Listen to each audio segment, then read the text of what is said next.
আসসালামু আলাইকুম। Farzana's new recipe চ্যানেলে সবাইকে স্বাগতম জানিয়ে শুরু করছি আজকের রেসিপি। আজকে আমি হাতের কাছে থাকা কাঁচা আলু দিয়ে ঝটপট তৈরি করে নেওয়ার মতো একটি বিকেলের নাস্তা রেসিপি শেয়ার করব। রেসিপিটি বাসায় থাকা অল্প উপকরণে শুধুমাত্র কাঁচা আলু দিয়েই আপনারা তৈরি করে নিতে পারবেন। আশা করছি আমার আজকের এই সহজ রেসিপিটি আপনাদের অনেক ভালো লাগবে। এখানে আমি 3টি কাঁচা আলু নিয়েছি। তো এখানে এরকম সাইজের আমি বড় 3টি কাঁচা আলু নিয়ে এগুলোকে খোসা ছাড়িয়ে খুব ভালোভাবে ধুয়ে নিয়েছি। এবার এই আলুগুলোকে আমি গ্রেট করে নিব। তো এরকম একটি গ্রেটার দিয়ে আমি সবগুলো আলু এখানে গ্রেট করে নিচ্ছি।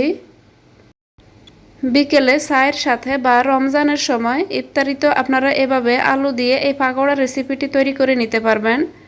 তো আমি এরকম একটি গ্রেটার নিয়ে নিলাম। এবার এই গ্রেটারটা দিয়ে আমি আলুগুলোকে খুব ভালোভাবে গ্রেট করে নিব।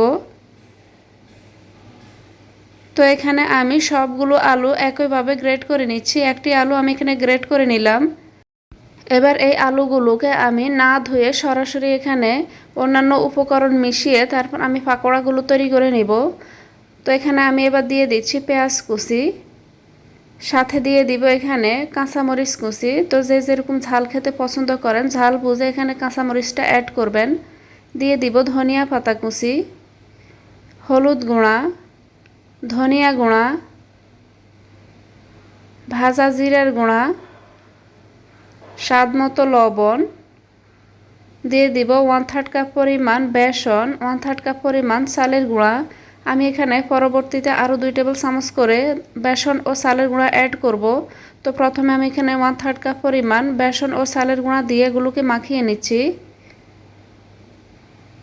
তো এখানে আলুগুলো আমার ভালো করে এখানে কিন্তু দলা বাঁধা যাচ্ছে না, যার জন্য আমি এখানে আরও 2 টেবিল চামচ পরিমাণ করে চালের গুঁড়া আর বেসন দিয়ে দিলাম। দিয়ে আবারও হাত দিয়ে খুব ভালোভাবে মাখিয়ে নিচ্ছি।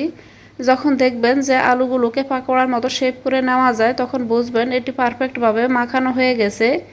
এবার এখান থেকে কিছুটা মিশ্রণ নিয়ে এভাবে আমি হাতের মধ্যে নিয়ে পাকোড়া শেপ দিয়ে এখানে সরাসরি তেলের মধ্যে ছেড়ে দিচ্ছি। তেলটাকে আমি আগে থেকে এখানে গরম করতে দিয়েছি এবং তেলটাকে খুব ভালোভাবে গরম করে নিয়েছি।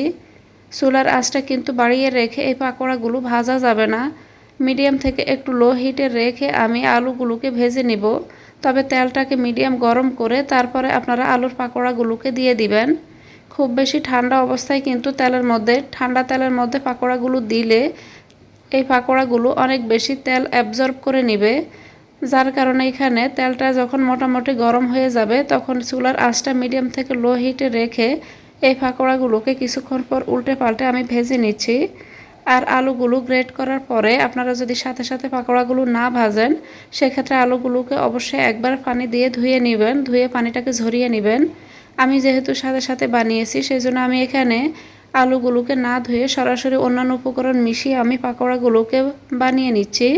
তো এখানে পাকোড়াগুলো আমার তৈরি করা হয়ে গেছে, দেখতে পাচ্ছেন খুব সুন্দর একটা কালারও কিন্তু চলে এসেছে। এবার আমি তেলটা ঝরিয়ে পাকোড়াগুলোকে তুলে নিব। ঠিক একইভাবে বাকি পাকোড়াগুলোকে আমি ভেজে নিচ্ছি। তো এখানে প্রথমে যেই কিছু পাকোড়া আমি ভেজে নিয়েছি তার মধ্যে একটি পাকোড়া আপনাদেরকে ভেঙে দেখাচ্ছি।